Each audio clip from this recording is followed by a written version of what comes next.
हार्दिक अभिनंदन प्यारे विद्यार्थियों। आज मैं फिर आपको मनुष्यता पाठ पढ़ाने जा रहे हैं। तो आइए हम शुरू करते हैं तीसरे पैरा का वाचन। क्षुधार्त रंति देव ने दिया करस्त थाल भी, तथा दधीचि ने दिया परमार्थ अस्त जाल भी। उसिनर क्षितीश ने स्वमांस दान भी किया, सहर्ष वीर कर्ण ने शरीर चर्म भी दिया। अनित्य देह के लिए अनादि जीव क्या डरे, वही मनुष्य है कि जो मनुष्य के लिए मरे। बच्चों, कविता का वाचन पूरा हुआ। तो आइए हम कविता में आए हुए कठिन शब्द पे ध्यान दें। यहाँ पे क्षुधार्त का अर्थ होता है भूख से व्याकुल। रंतिदेव एक राजा हैं जो बहुत दान के रूप में प्रसिद्ध थे।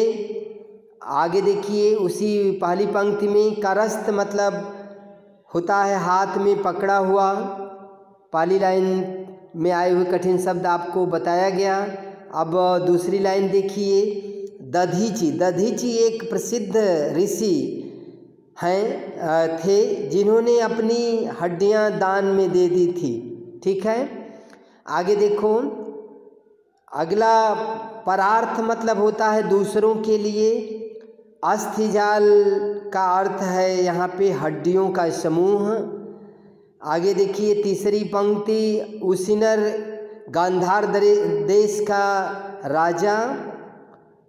क्षितिज ये भी एक राजा का नाम है। स्वमांस मतलब अपना मांस, दान मतलब दान। ठीक है, सहर्ष मतलब होता है प्रसन्नता पूर्वक।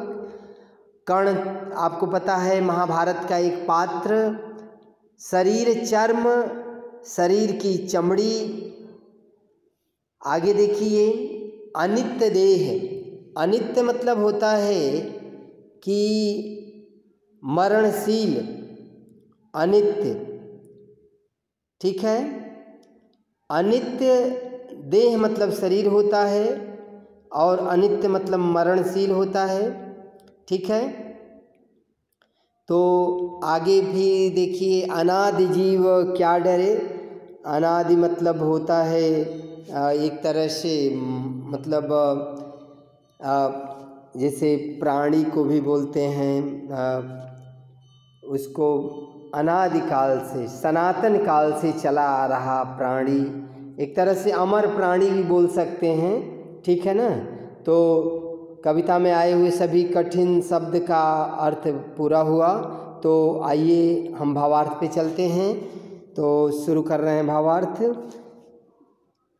इन पंक्तियों में कवि ने प्रसिद्ध दानी महापुरुषों का वर्णन करते हुए मनुष्यों को त्याग करने की प्रेरणा दी है। इन पंक्तियों में कवि ने विश्व प्रसिद्ध दानी महापुरुषों का वर्णन करते हुए मनुष्य को त्याग करने की प्रेरणा दी है। ठीक है, तो आगे आप व्याख्या में इतना प्रसंग के रूप में लिख सकते हैं। आगे देखिए क्या बोल रहा है कवि। क्षुधार्त रंति देव ने किया करस्त थाल भी। कवि कहता है कि हमारे देश में समय समय पर अनेक दानी पुरुष महापुरुष हुए हैं। कवि कहता है कि हमारे देश में समय समय पर अनेक दानी महापुरुष हुए हैं। इन महापुरुषों ने अपने प्राणों की चिंता किए बिना अपना सर्वस्व दान कर दिया। तो कह रहा है कि क्षुधार्त रंति देव ने, कह रहा है कि भूख से व्याकुल राजा रंतिदेव ने भूख से व्याकुल होते हुए भी अपना भोजन का थाल घर पर आए हुए एक भिक्षु को दे दिया या सौंप दिया। पहली लाइन की व्याख्या पूरा हुआ। फिर से सुने कि राजा रंतिदेव, कवि कहता है राजा रंतिदेव ने भूख से व्याकुल होते हुए भी अपना भोजन का थाल घर पर आए हुए भिक्षु को दे दिए। आगे क्या कह रहे हैं? तथा दधीचि ने दिया परार्थ अस्ति जाल भी। कह रहे कि महर्षि दधीचि ने असुरों का संहार करने के लिए, परार्थ मतलब होता है दूसरों के लिए, तो असुर क्या हुए? दूसरे तो हुए। तो कवि कह रहा है कि महर्षि दधीचि ने असुरों का संहार करने के लिए क्या किया? अस्ति जाल भी, अपनी हड्डियां इंद्र को दान में दे दी। इंद्र को दान में दे दी। उन हड्डियों से बने वज्र से असुरों का संहार हुआ। ठीक, दूसरी लाइन की व्याख्या पूरा हुआ। आगे देखो, उसिनर क्षितिज ने स्वमांस दान भी किया। कह रहा है गंधार के राजा क्षितिज ने अपने शरीर का सारा मांस ही दान कर दिया। फिर क्या बोल रहा है?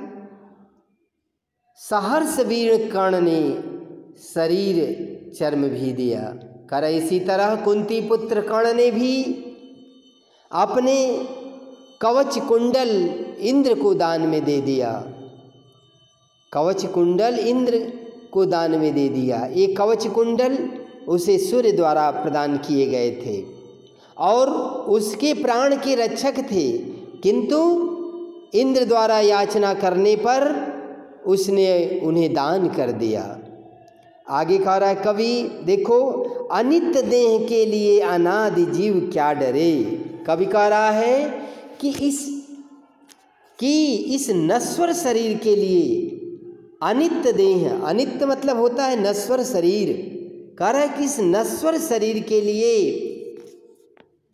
अनाद जीव, अनाद मतलब होता है कि जो अमर प्राणी हो, अनाद मतलब अमर प्राणी।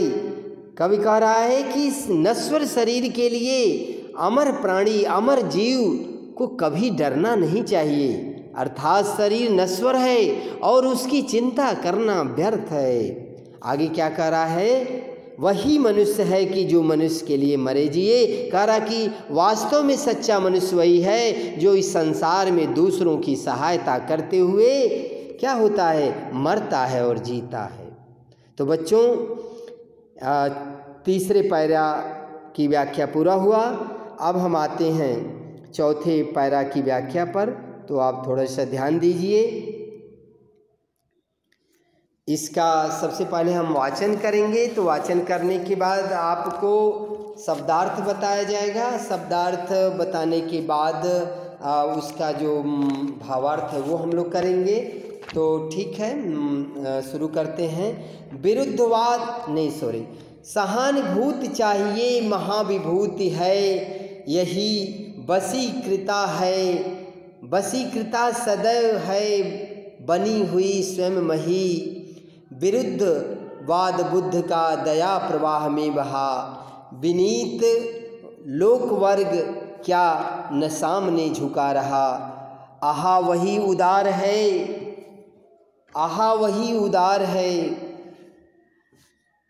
परोपकार जो करे वही मनुष्य है कि जो मनुष्य के लिए मरे जिए, मनुष्य के लिए मरे।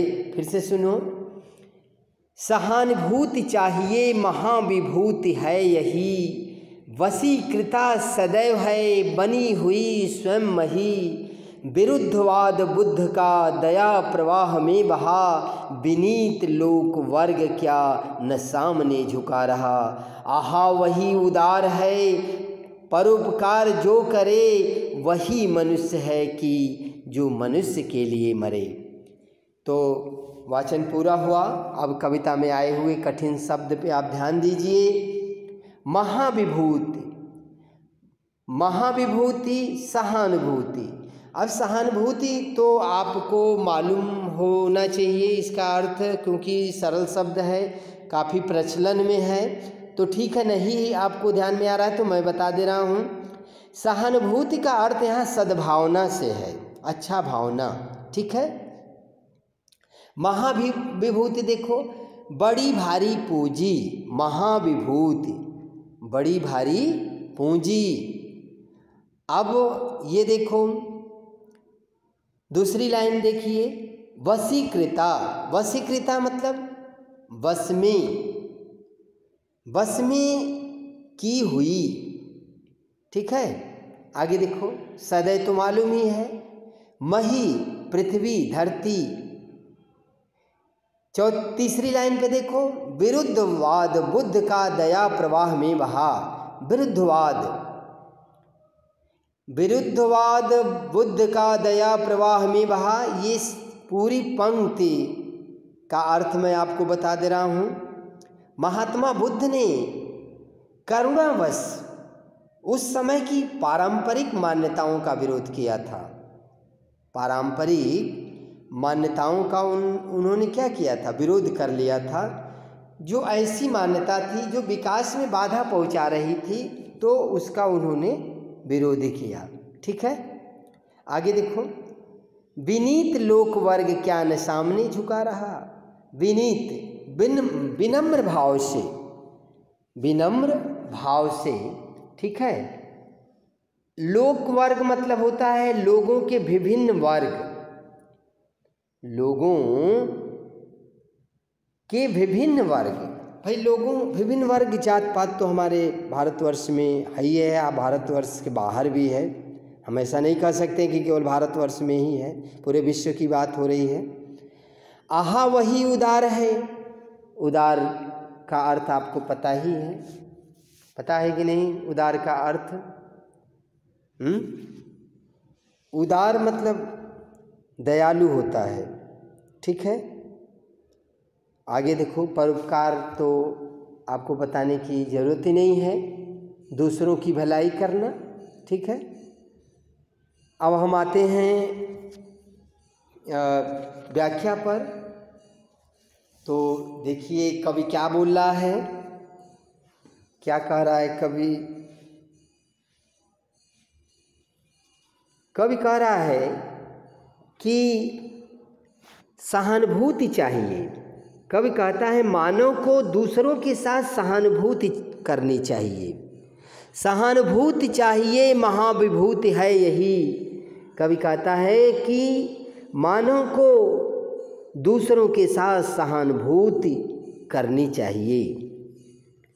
कह रहा है कि महाविभूति है यही। कह रहा है कि यही सहानुभूति मनुष्य की सबसे बड़ी पूंजी है।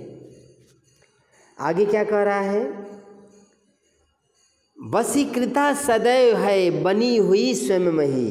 कह रहा है पृथ्वी स्वयंमही। दूसरी लाइन पे ध्यान दीजिए, स्वयंमही यानी खुद धरती।